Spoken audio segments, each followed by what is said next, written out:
gives us a bit of resources to play around with. So that means that, as beautiful as Martin's designs are, that kind of just frees him up a bit, so he doesn't need to do design work. So we can pay someone to do design work and so forth. Yeah, so I don't know if any of you guys are familiar with Code Capsules.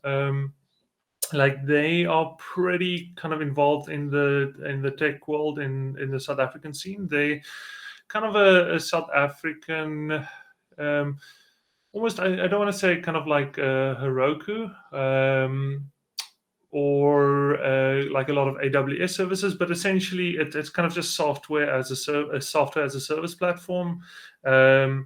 And so you can deploy loads of things with them, like front-end code, back-end code, databases. So they kind of have instances where you can push things up. For those of you that know, I'm a massive fan of Netlify. But unfortunately, Netlify doesn't have a South African CDN. So that's good news for Code Capsules, because that means that like a lot of the South African things that I build, I actually host on their platforms, because the latency is just non-existent. Yeah, so I just want to give them a shout out. They are gonna be kind of supporting us a bit with the mentoring in keeping it sustainable and so forth. And also, for those interested, they have a lot of community things. I think they have their own Slack channel. If you go on their website, they should have some links to join it and so forth. They also have like Friday hack days, and so forth. So they do lots of hackathons and community-oriented stuff as well. Cool. And yeah, I just know the actual team behind it, and it's just like a phenomenal bunch of human beings as well. So cool. So with that out of the way, yeah, so Mandia is actually doing a talk for FEDSA about animation in the web next month.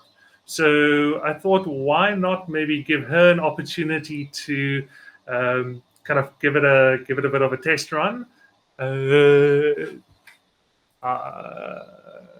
Yes, okay, it's Code Capsules. So let me just. So it's codecapsules.io. Let me just share it in the chat. Let me see if that link goes right over there. Yeah, so they are still very much actively kind of developing it and so forth. So they always seek like a lot of like feedback and so forth. So as I said, like it's really like the guys behind it, they're really awesome and they're very involved in the community. So like definitely reach out to them if you guys want to know more. They're always more than happy to kind of share some stuff and so forth. Cool. So with that being said, as I was saying, so Mandia is going to do a talk next month on web animation. So this is maybe a good opportunity for her to give it a test run on you guinea pigs, and also for you guys to get a bit of a preview. And also it's just nice because it's kind of a lot more informal and kind of back and forth in terms of questions and so forth. So I'm more than happy to just let Mandia loose, let her do her thing. She sent me a message. She asked me like, how long should it be? And I said, half an hour. I thought like, shame. I wouldn't want it to go an entire hour. And she sent me a message today asking, how bad of a problem is it if I go longer than half an hour? So there you have everything you guys need to know. Yeah, like I think so. I actually know Mandia through her husband, John, who I see has also joined. We actually used to work together, and both of us are quite involved in ZA Tech as well. And I have actually worked with Mandia quite a bit on some projects before. And she does quite a bit of React as well and so forth. But yeah, so I'm going to allow you to do more justice to yourself in terms of introducing yourself, Mandia, and maybe just give a bit of a quick overview on what you want to cover today. Sure thing. Thanks for the intro there. So, hey everyone, I'm Mandia. You may have occasionally seen me asking difficult questions in the React channel on ZA Tech. Generally, they get a good answer as well. I've been a developer for just over 3 years now. I mainly focus on front-end work, so that being React.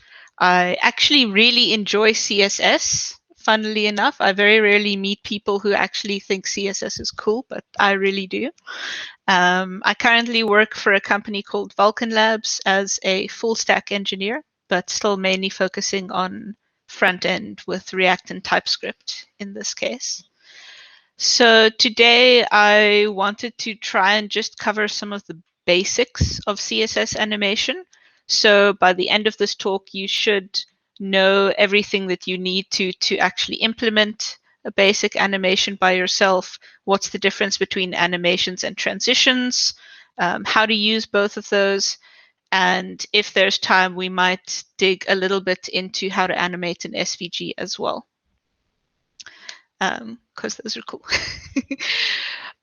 Cool. So I'm going to just kick off then. Let me share my screen.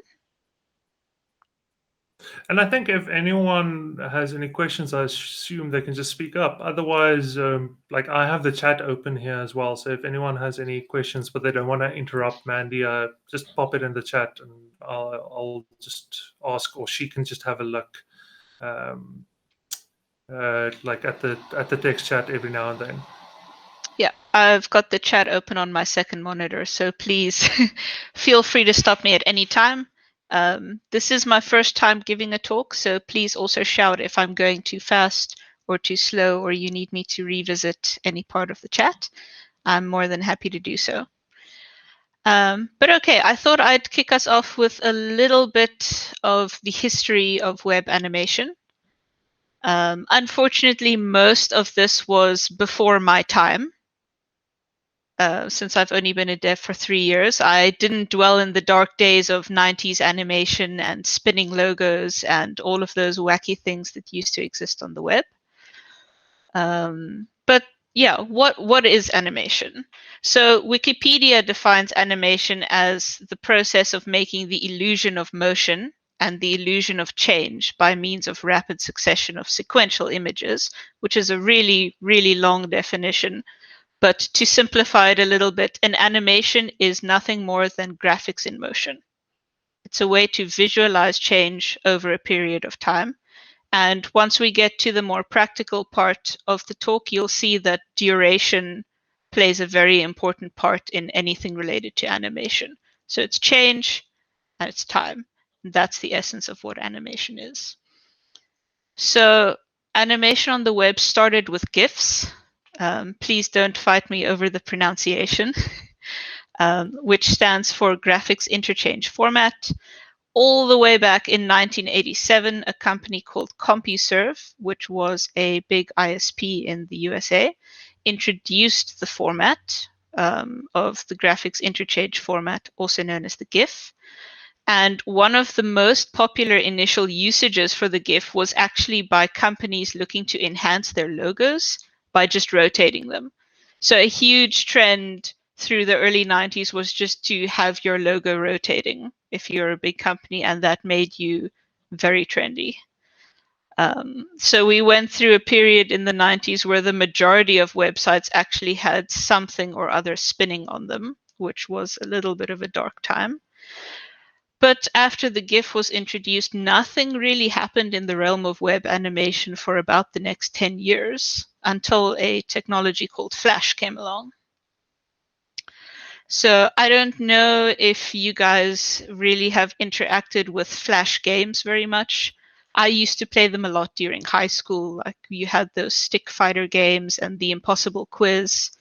And we actually used to take Flash as a subject or as a module as part of our IT course. But it was hugely popular throughout the late 90s and early 2000s. So this was very much before my time, but there were not as many cross-platform standards back then as we have today. So developers had to get a lot more experimental with their approach to interactivity and to games. And at the time, Flash was kind of the answer to all of that.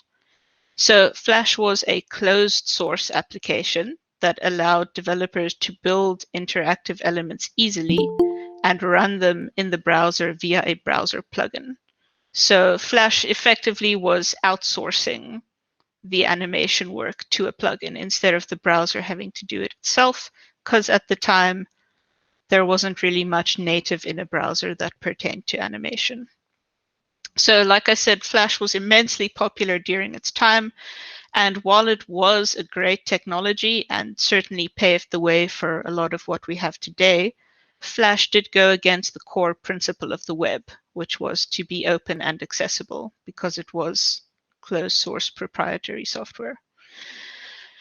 So as the web became more mature, a rush of new specs and standards began to take shape, which signaled the downfall of Flash, especially due to two main factors. Many of the things that Flash could do were becoming introduced natively in the browser, and smartphones had come along. Now, it's quite a famous point that Apple's iPhone refused to support Flash because of its high CPU usage. Apple felt that the CPU draw would impact their battery life quite negatively and thus just refused to support Flash on mobile whatsoever. So that was kind of the nail in the coffin for Flash. And if you fast forward a decade, and Flash support has now been deprecated on all major browsers, and it officially reached the end of life in 2020. So rest in peace, Flash Animations. But yeah, while Flash was devouring the web in the early 2000s, the SVG standard was being built to support open vector graphics in the browser. We'll talk a little bit more about SVGs later if we have the time, but for now, you don't need to worry about it too much. Just know that they're a file format and they're also an element that you can use to make graphics in the browser. So although SVGs weren't very well supported until the late 2010s, they provided the bedrock for high-quality graphics and animations via the SVG file format and the HTML element. Around the same time that SVGs were being standardized to handle vector graphics, we were also looking for ways to standardize multimedia on the web in general. You'll notice as we go through some of these history points that standards and trying to standardize the web is very closely tied to the core principle of the web. So just keep that in mind as we go. To try and handle the standardization of multimedia, the SMIL, or Synchronized Multimedia Integration Language, was developed. In summary, SVGs and the SMIL gave you the tool set to create animations that were very similar to Flash, but they were actually happening in the browser instead of being in a plugin off on the side. But unfortunately, the SMIL is also quite hard to grasp and it's very complex to get into, which limited its popularity quite a bit. It was also limited to only animating SVGs and didn't apply to other DOM elements.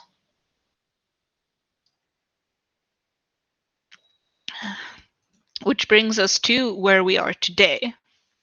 So as the web found its feet in the mid-2000s, one of the big leaps forward was the introduction of both HTML5 and CSS3. It has been a little bit hard for me to find clear, concrete data on when exactly everything happened, but this period was around about 2005.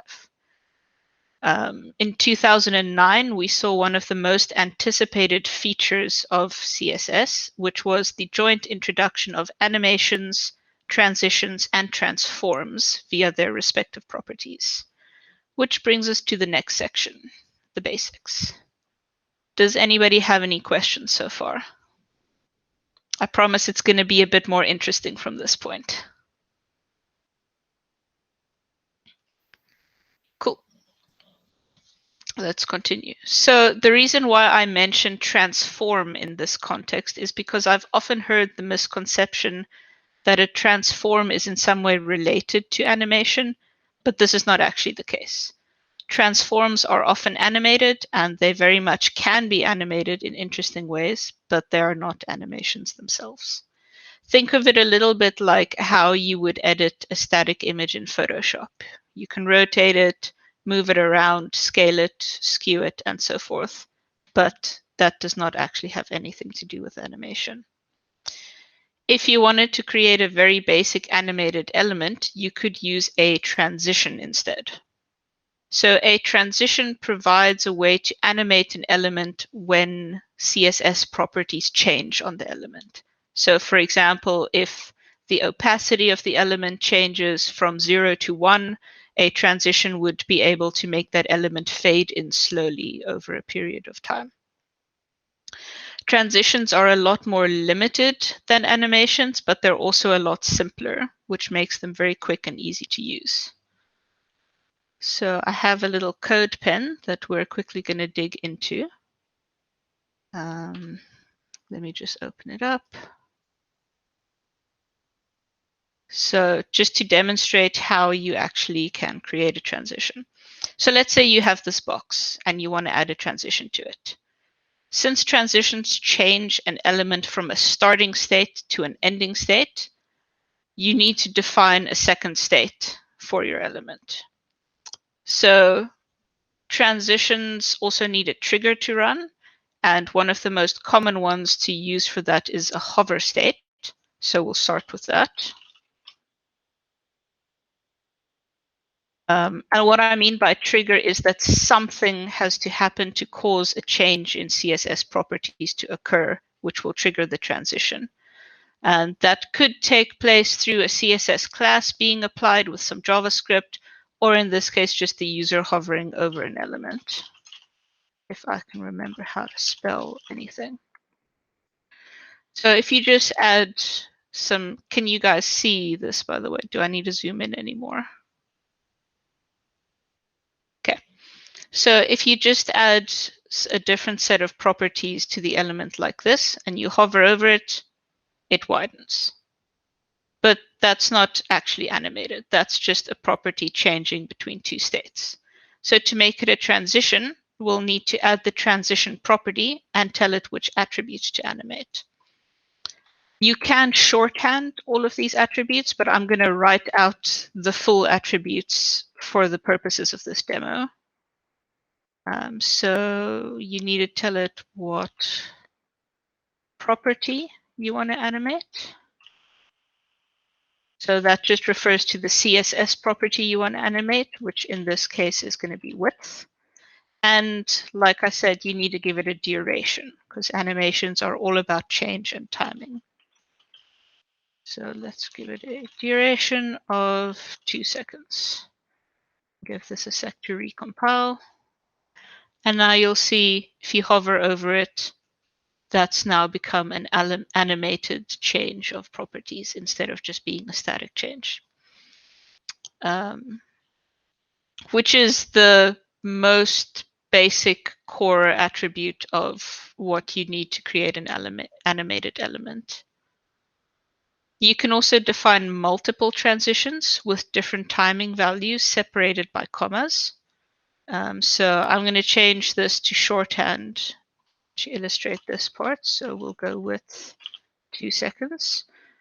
Thanks, CodePen.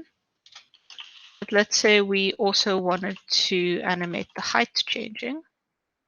We could comma separate that here. Go height 4 seconds. Give it a sec to recompile. And now you'll see that both attributes change, but the height actually changes a little bit slower.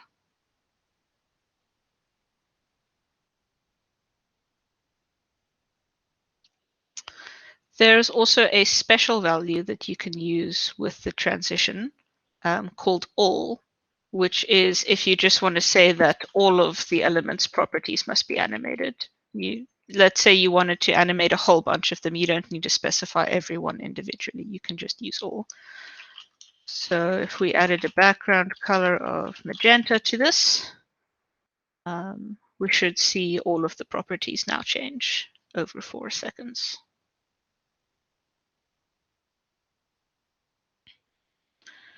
So what we can see from that is that there are a certain set of things that define a transition and that set it apart from animations. The first thing is that transitions require a trigger to run, for which we use the hover state. Transitions only run once when their trigger happens. They don't intrinsically loop or repeat themselves. And a transition only has two states that you can specify, a starting state and an ending state. Now, let's say that a transition isn't quite enough for you. You want more out of your element, or maybe you want to apply lots of different changes at different points of the animation instead of just having a start and an end. For example, if we wanted to turn the square green in the middle of the transition, we wouldn't be able to do that by using a transition. It would be more appropriate to use an animation instead. So animations are a little bit more complicated, but they have a lot more uses as a result. They can loop infinitely a certain amount of times. They can change their timing functions. They can go forwards or backwards. There's a whole bunch of different things you can do with animation that we'll dig into in just a minute. One note that I just want to make here is that not all CSS properties can be animated. The full list of what can be animated can be found in the MDN docs, but there's a very cool demo site that I want to show you guys that shows off everything that's animatable. I'll share the link in a message afterwards, but it's basically just this little animatable site that lists everything that you can animate, including some alt text that shows you exactly what's actually changing in the animation. And this is a very nice place to go to if you just want to get an idea of all the possibilities of what you can accomplish with different animated properties. I especially like this one. Meow. Okay.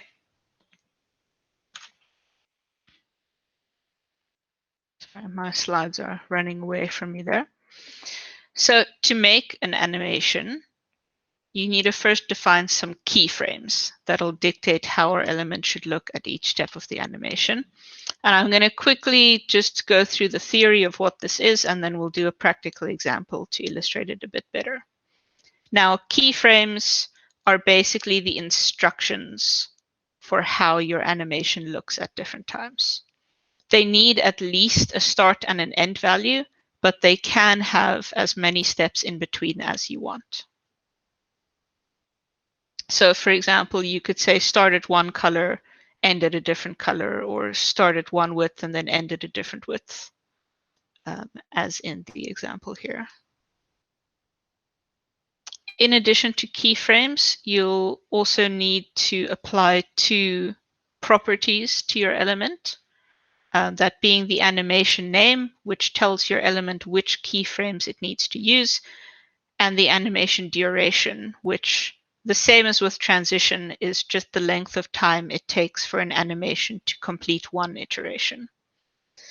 Most often, you'll also use animation iteration count in conjunction with the other two properties, which just tells your element how many times it needs to do the animation. There's also a special keyword for this called infinite, which means your animation will just loop and never end. So that's all well and good in theory, but let's actually do an example. So we'll take away the second state because we don't need it anymore. And we'll start by defining some keyframes.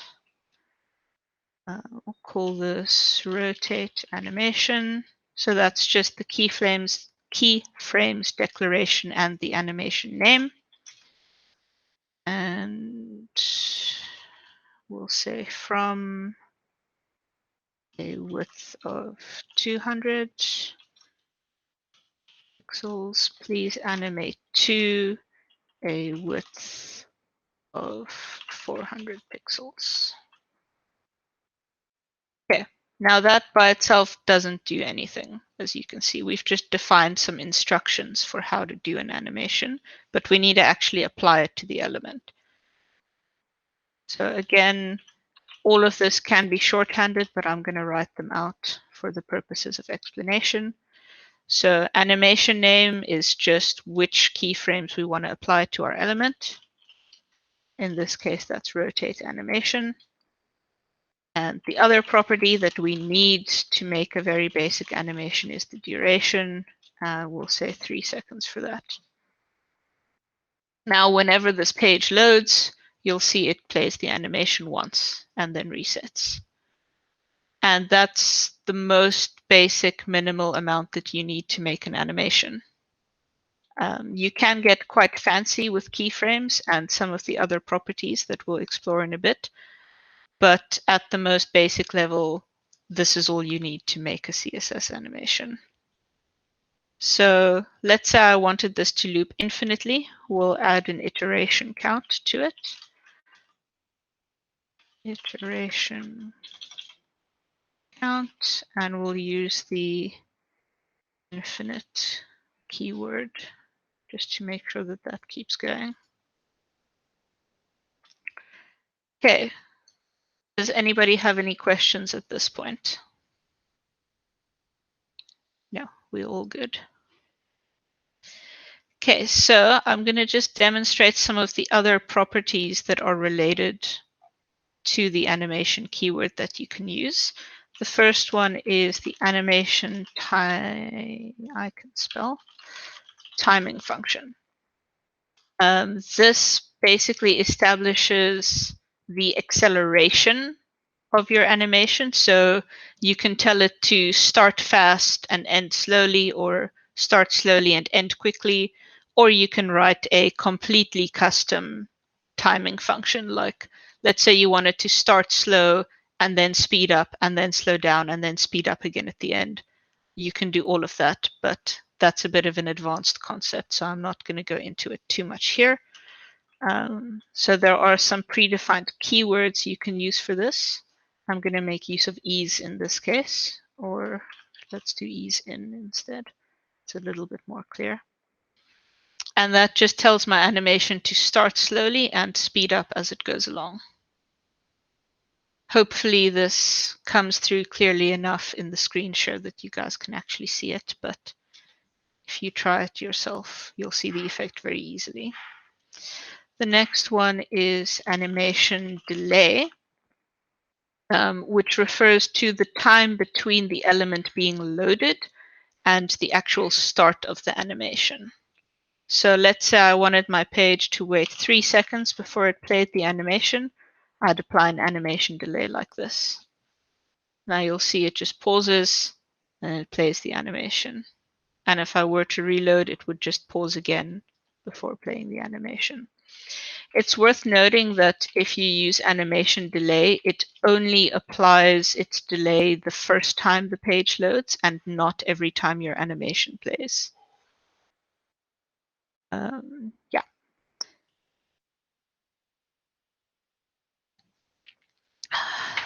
The next one I think is quite cool is animation direction, which sets the, as the name says, direction of the animation after it completes its cycle. So as you can see currently, when the animation is finished playing, it just kind of jumps back to its starting position. But using the animation direction property, you could tell it to play backwards when it's done instead of just resetting by using the alternate keyword. So now you'll see after its delay, which is still applied, it plays forwards and then backwards. You can make some pretty cool bouncing or hovering effects with something like this, especially with infinite duration animations. And the next one, I need to remove the infinite duration for, otherwise you guys won't be able to see it. And that's animation fill mode. So this sets which values are applied after the animation is run. And what that practically means is that you can tell an element to stay in the state that it was when it finished its animation, which is really cool Like if you wanted to animate a planet flying onto screen, you could tell it to just stay where it was after it had finished the animation. In this case, we'll use the forwards keyword for it. Give it a sec to recompile. Delay kicks in. The element animates and it stays in the state that it was when it finished the animation. Full mode is just, you can do so many cool things with this if you get creative. The last property that I want to show you guys, we need to reinstate our hover state for, which is the animation play state property. So this just refers to whether the animation is currently playing or not. And what you can do with it is you can manually play or pause the animation through various interactions. In this case, if I put an animation play state paused on a hover selector, the animation will stop whenever I hover over it with my mouse cursor. So there you can see it stopped, let it go a bit, stop again, and so forth.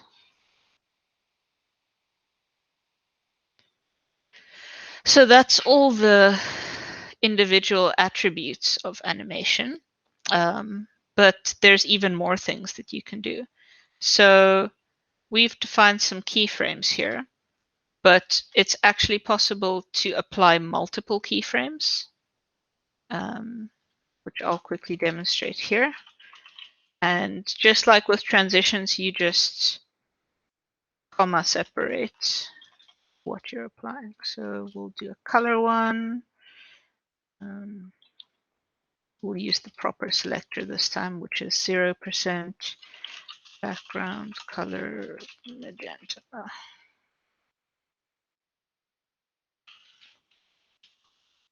So this 0% and 100% are effectively the same as saying from and to. They just allow you to select things a bit more specifically. I'll demonstrate in a minute. And we'll say we want it to go to blue. So now here where we applied the rotate animation, we can also apply color pulse. And this will inherit all of the other properties that we've set here.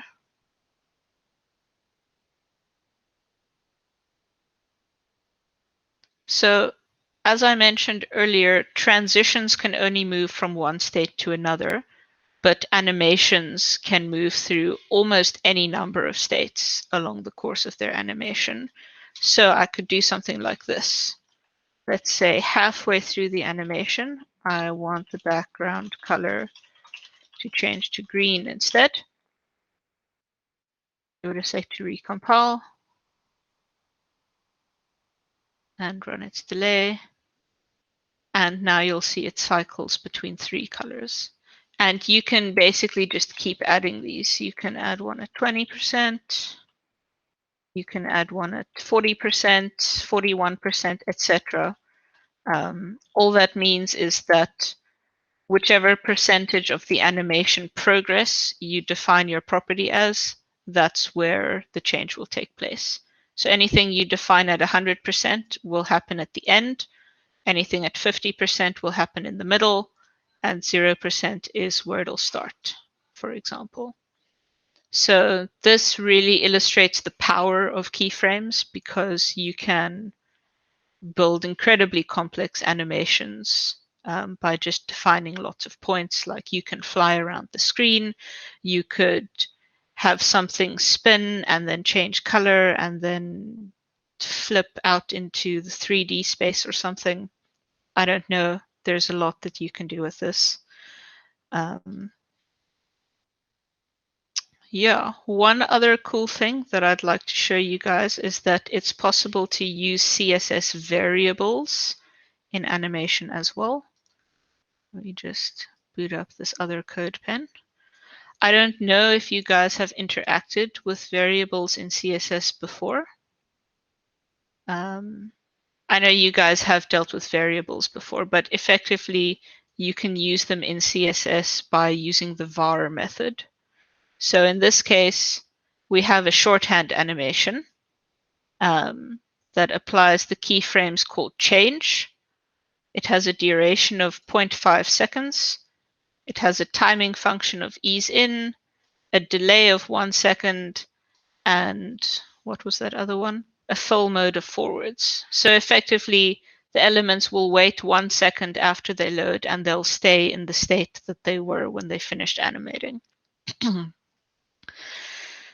So we have one keyframes, but because it's taking a variable, we can actually have it apply different properties at different points. So you'll see this keyframes doesn't have a from point defined on it. That just means it'll start at whatever the default values were. So this is effectively the same as going 100%. So let's define something for scale. You just do that by going dash dash and then the name of the variable. So we'll put 0.5 for this one, which means it'll scale to half size.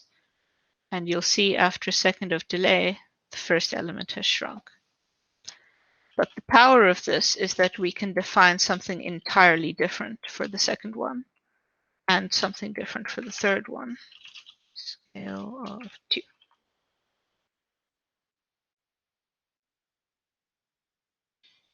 And you'll see, even though we only have one animation actually applied to our elements, because we've used a variable value, we're able to generate different effects.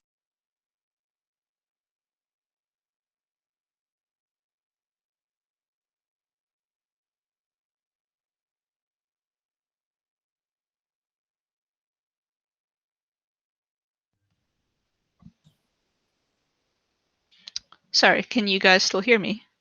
Yeah, I thought it was my headphones there for a second. No, my headphones just decided to turn off in the middle of my sentence. So yeah, what I was saying was, because we're using a variable, you can actually generate different kinds of effects by using the same animation. So that's effectively what you need to start creating your own animations. It's just a matter of keyframes, duration, and then other stuff you can use to get fancy. Does anyone have any questions at this point before I move on? I have a couple, but like I don't want to preempt what you might be discussing coming up now. So I'll keep all mine until the end. Okay, it has already been 42 minutes, so I'm probably just going to show one more thing, and then we can have a bit of a Q&A.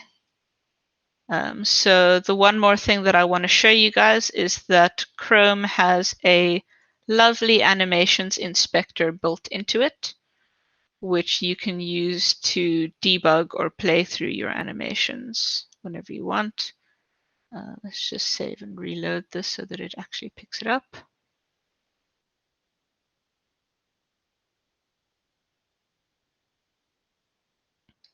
Okay.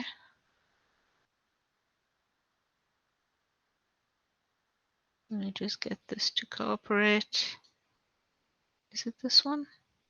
There are so many animations already on this page. I'm struggling to find which one is actually the box. Max height, it's not that one.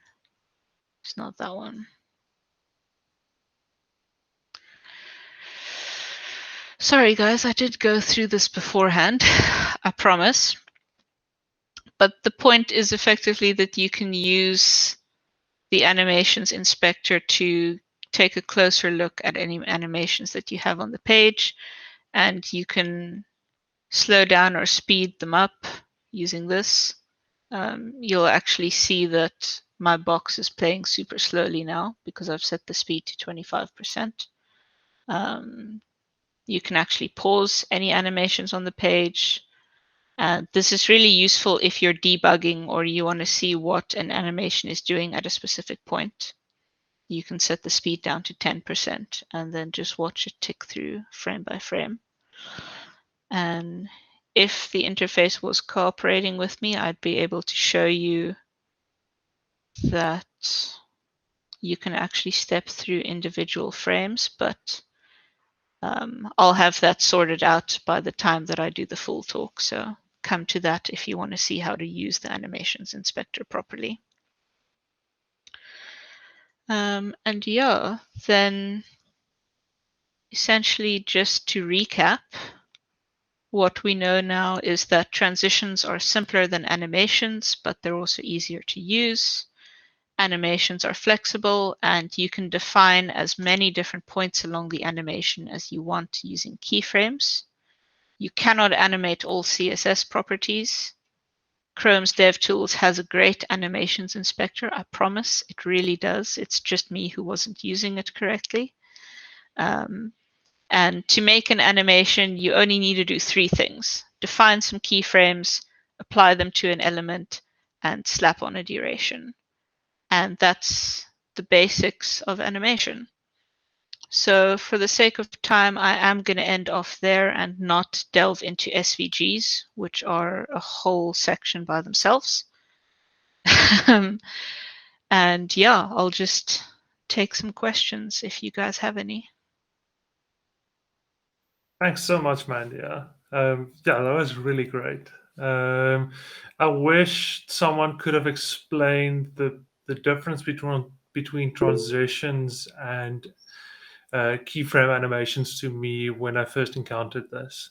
That was such a weird thing to get my mind around initially. Yeah, so it's great that you kind of really unpacked that difference quite a bit. Are there any questions? Let me just open this up to the floor. Are there any questions from any of you guys? Yeah, so I've got one question. Do you always have to define a duration? Is there no actual default duration time, or must it always be in seconds? I'm sure Skulk can correct me if I'm wrong here, but to the best of my knowledge, duration is a required attribute and there isn't any default setting for it. I assume that this is because the potential scope of durations that you could have is just too large, so it isn't really feasible to pick a default for that. Yeah, that is 100% correct. There is no default. You need to have a duration.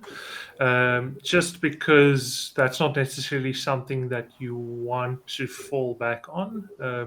If you didn't include something, that is 99% of the time just you forgetting to add it. So to me, having a fallback value would actually be worse than it not working. Yeah. But so you spoke about seconds. Just one thing to keep in mind is you can have decimals. So if you want 100 milliseconds, you can just do 0.1s.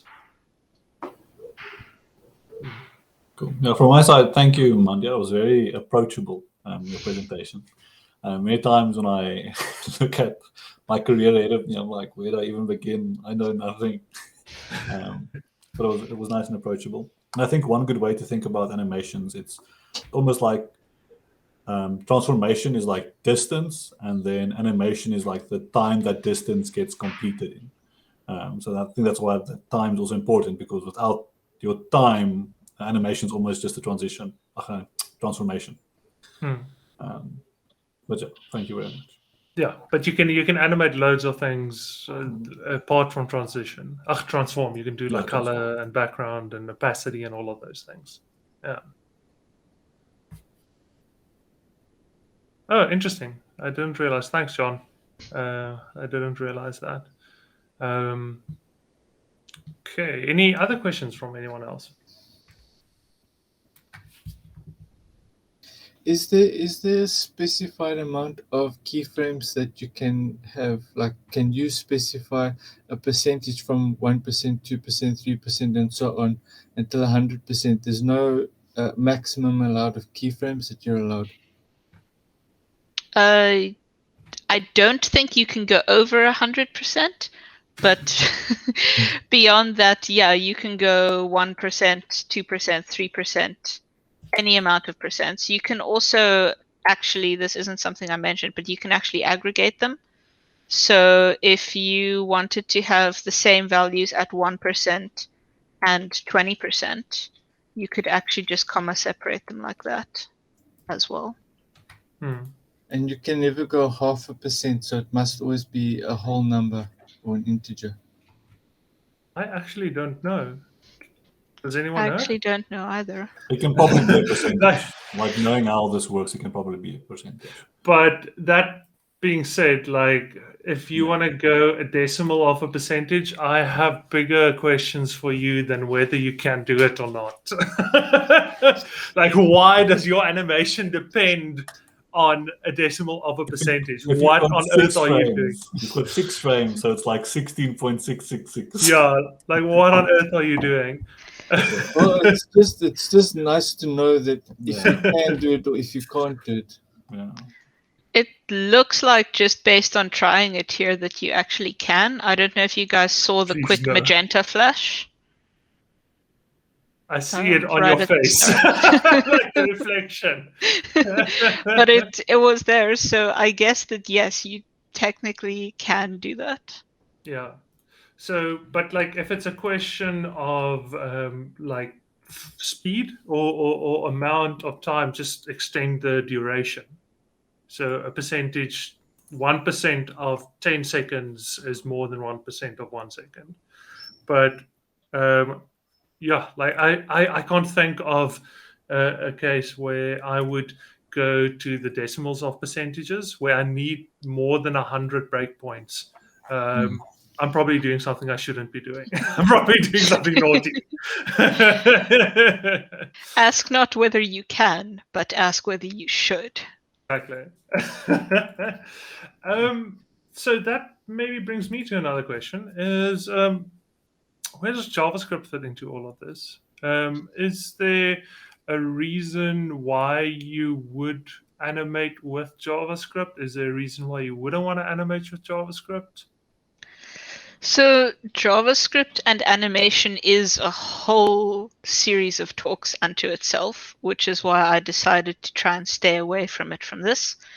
As far as I've gathered through my research, pure CSS animation can be very easy to set up as soon as you know how it works. JavaScript adds a level of complexity that you don't always necessarily want if you can achieve what you want natively. JavaScript, while it has a bunch of really good animation libraries, can also end up adding bloat to your package if you dig into the library bucket a little bit too deeply.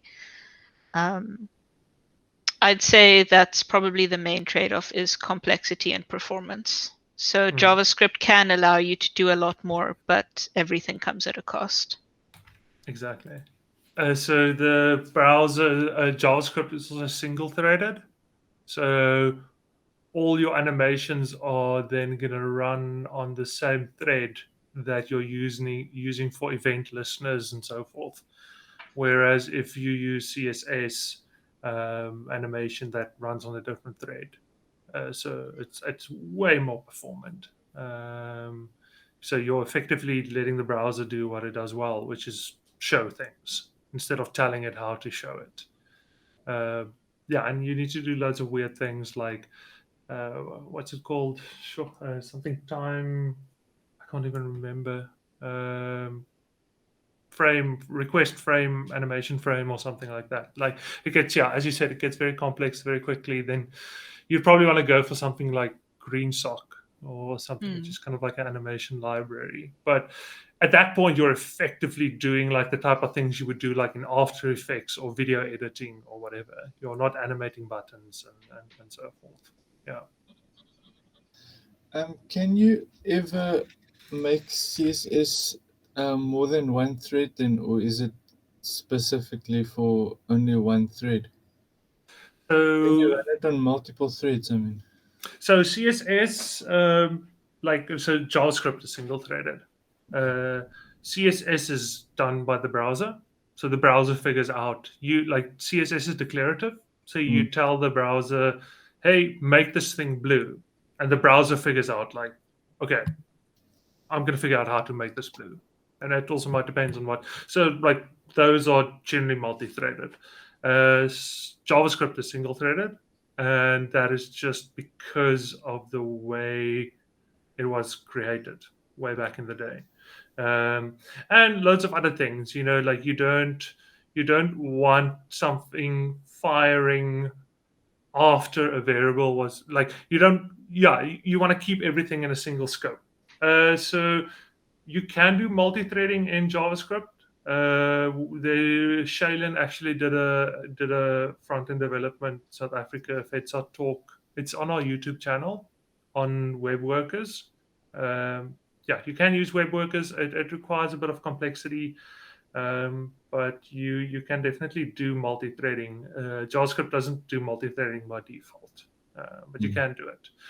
But the use cases for that is probably once you're doing things when you're creating like Figma or something like that, then you want to really lean into that. When you're doing like really intensive like WebGL or like 3D rendering or whatever in the browser, then you probably want to do that. Yeah. Any other questions?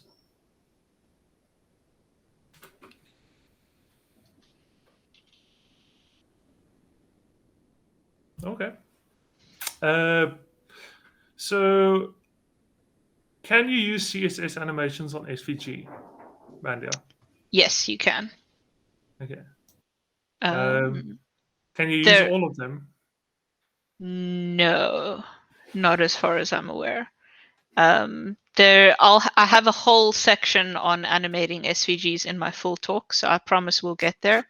But there are actually a couple of special properties that you can only animate on SVGs as well, like stroke and dash offset array and those things. And so do certain things have more of a performance implication? So for example, if I want to make something bounce up and down, there's several ways I can do that. I can animate the margin or the padding and have it bounce up and down. I can do a position absolute and animate the top, making the value more and less. Or I can do transform Y. Why would you? Which one would you pick, and how would you make that decision? I can't remember which one of them is the most performant one, but I do know that animating different properties happens on different layers of the browser's render cycle. So you want to try and stick to things that cause a re-render in the paint layer, which I think is the last layer when things render. I also have a whole section on that, actually, I promise. I just can't remember what exactly the rules are right now. But yeah, there is a significant difference between what property in performance, between what properties you choose to animate and what you don't. In fact, if you want to get a full 60 frames per second animation, you need to try and adhere strictly to the performant properties. Yeah, and yeah, so the main thing is just reflows. So animations can cause the entire page to reflow. So a reflow is effectively the same as like within React, where you would have like the diffing of the virtual DOM. So even if it doesn't have an effect, some things trigger a reflow. Even if the animation doesn't actually move anything around on the page, it requires the page to recalculate every single thing on the page, even if the result of that calculation is that, oh, nothing has actually changed. These are generally paddings, margins, those type of things. You do not want to animate those things. As a rule of thumb, transform is your best friend. For like, which is why Mandia also kind of like used it in a lot of the examples, because it effectively takes it out of the layout model. And then position absolute if you can. But first and foremost, always like Transform should be your go-to. Cool. Any last questions? Yeah, I have a question about that. So what do you mean with transform is your go-to? So the transform CSS property that Okay. she used to move things around and scale things and rotate things and so forth. If you want to animate anything, your first question should always be, can I do it with transform? Okay. Instead of setting the height or the width or the padding or the margins or whatever. If you can do it with transform, transform is hands down the most performant way to move things around. Okay, thanks. Anything else? All right. I just wanted to say thanks as well. I played around with animations before, but I'm spurred on to go and try a bit more complex things. So thanks. I'm looking forward to the next session. Thank you. As an interesting tidbit to maybe end this off, there's actually a specification at the moment. They are working on baking in, when you scroll down and you reach a certain size, a certain amount down, that it triggers an animation. So at the moment, you need to do that with JavaScript. But they're actually working on a spec to have that built into browsers, where you can actually configure when something should start animating when it scrolls into view and so forth. Yeah, which is really neat. That is very exciting. But if you follow the specification process, my grandkids will probably be able to use that. Because they're only starting on it right now. Cool. Martin, are you still there? Awesome. Do you maybe just want to end us off? Sure. Right. Thanks everybody for coming through and watching Mandia talk. I believe that she's going to have a more fleshed out version of this. Skulky, I guess you could just drop some details towards the end. But thank you all for joining us today.